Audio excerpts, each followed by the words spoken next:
আসসালামু আলাইকুম দর্শক। একটা খবর বিশ্লেষণ করেছে নিউ ইয়র্ক টাইমস।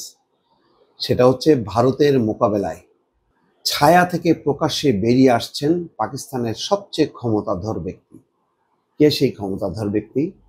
তিনি হচ্ছেন পাকিস্তানের বর্তমান সেনাপ্রধান জেনারেল আসিম মুনির।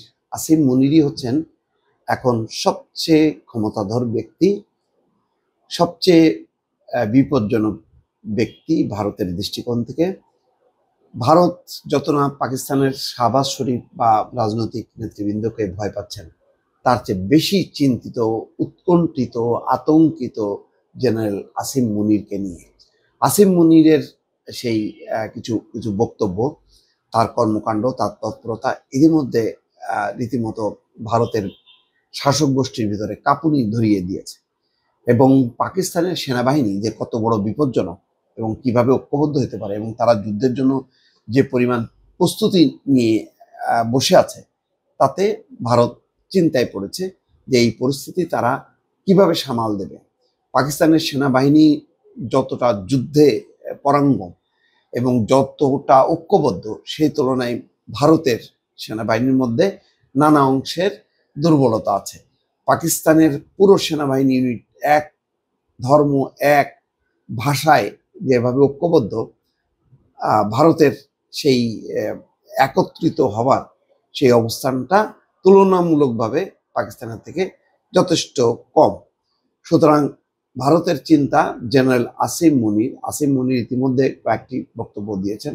বলেছেন যে কাশ্মীর হচ্ছে পাকিস্তানের শিরা। শিরা মানে একটা দেহের শিরাটা হচ্ছে আসল। তার মানে কি, কাশ্মীরকে বলছে যে পাকিস্তানের শিরা, অর্থাৎ এক ধরনের মেরুদণ্ড। এই বক্তব্য দেওয়ার মধ্য দিয়ে যেটা প্রমাণ করে আসিম মুনির যে কাশ্মীর পাকিস্তানের অবিচ্ছেদ্য অংশ। এখন কাশ্মীর এক ভাগ পাকিস্তান, আরেক ভাগ ভারতের। ভারত যেমন মানে না, তারা মনে করে কাশ্মীর পুরো কাশ্মীরের অধিপতি বা অংশ, কাশ্মীরটা হচ্ছে ভারতের অংশ। পাকিস্তান মনে করে গোটা কাশ্মীরটা হচ্ছে পাকিস্তানের একটি অবিচ্ছেদ্য অংশ। এখানকার সংখ্যাগরিষ্ঠ মুসলমানদের সাথে পাকিস্তানের ভাষা, সংস্কৃতি, ধর্ম সবকিছুর একটা সেতু বন্ধন আছে বা মেলবন্ধন আছে। সেই কারণে পাকিস্তানের দাবি কখনোই পাকিস্তান উপেক্ষা করে না, বরং খুব জোরালো ভাষায় কাশ্মীর পাকিস্তানের অংশ এই কথাটা বলে। সাম্প্রতিক সময়ে কিছু বলেছেন ধর্মীয় ব্যাপারেও। কাশ্মীরের পেহেলগামের এই ঘটনা 6 দিন আগে সেনাবাহিনীর উদ্দেশ্যে জেনারেল আসিম মুনির বলেছেন যে হিন্দু এবং মুসলমান কোনোদিনও এক হবে না, দুটি ধর্ম একেবারে ভিন্ন, সুতরাং এই দুই ধর্মের মধ্যে কোনোদিন মিল হবে না। এই বক্তব্যগুলোর মধ্য দিয়েও ভারতকে একটা বার্তা যে ভারতকে পাকিস্তান কখনো মেনে নেবে না। এবং চলমান এই সংকটের মধ্যে পাকিস্তানের যেই মহড়া, সামরিক মহড়া, সেই মহড়ায় তিনি একটি খোলা ট্যাঙ্কের উপর দাঁড়িয়ে যেভাবে বলেছেন যে যে কোনো পরিস্থিতির জন্য পাকিস্তান মোকাবেলা আছে এবং আগের তুলনায় আরো শক্তভাবে জবাব দেওয়া হবে। তিনি বলেছেন আগ বাড়িয়ে পাকিস্তান কিছু করবে না, কিন্তু পাকিস্তানের ভেতরে যদি কোনো রকম প্রতিক্রিয়া ঘটায়, তার পাল্টা কঠিন জবাব দেবে পাকিস্তান। এই কথা ভারতকে হুঁশিয়ারি উচ্চারণ করেছে। আসিম মুনিরের সাম্প্রতিক সময়ের কর্মকাণ্ড, বক্তব্য রীতিমতো ভারতকে ভাবাচ্ছে এবং অনেকে মনে করছেন যে এই বিষয়গুলো নিয়ে ভারত একটু চিন্তায় পড়েছে বলে তাৎক্ষণিকভাবে যেমন ঘোষণা দেওয়া হয়েছিল যে তারা একটা পাল্টা প্রতিক্রিয়া দেখাবে, জবাব দেবে বা পদক্ষেপ নেবে, সেই জায়গায় কিন্তু থেকে আছে। ইতিমধ্যে আন্তর্জাতিক বিভিন্ন মহল যুক্ত হয়েছে, তারা বলেছে যে না, সংঘাত কোনোভাবেই না। সেটাও একটা কারণ। আসিম মুনির ট্যাঙ্কের উপর দাঁড়িয়ে বলেছিলেন যে কোনো রকমের বিভ্রান্তির সুযোগ নেই, ভারতের যে কোনো সামরিক আগ্রাসনের বিরুদ্ধে দ্রুত, দৃঢ় এবং আগের চেয়েও আরো জোরালো ভাবে জবাব দেওয়া হবে।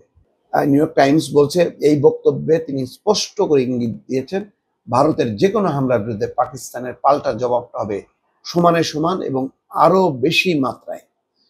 ভারত ও পাকিস্তানের জেনারেল মুনিরের বক্তব্যকে দেখা হচ্ছে তার শক্ত অবস্থান প্রকাশ এবং জনসমর্থন আদায়ের হিসাবে।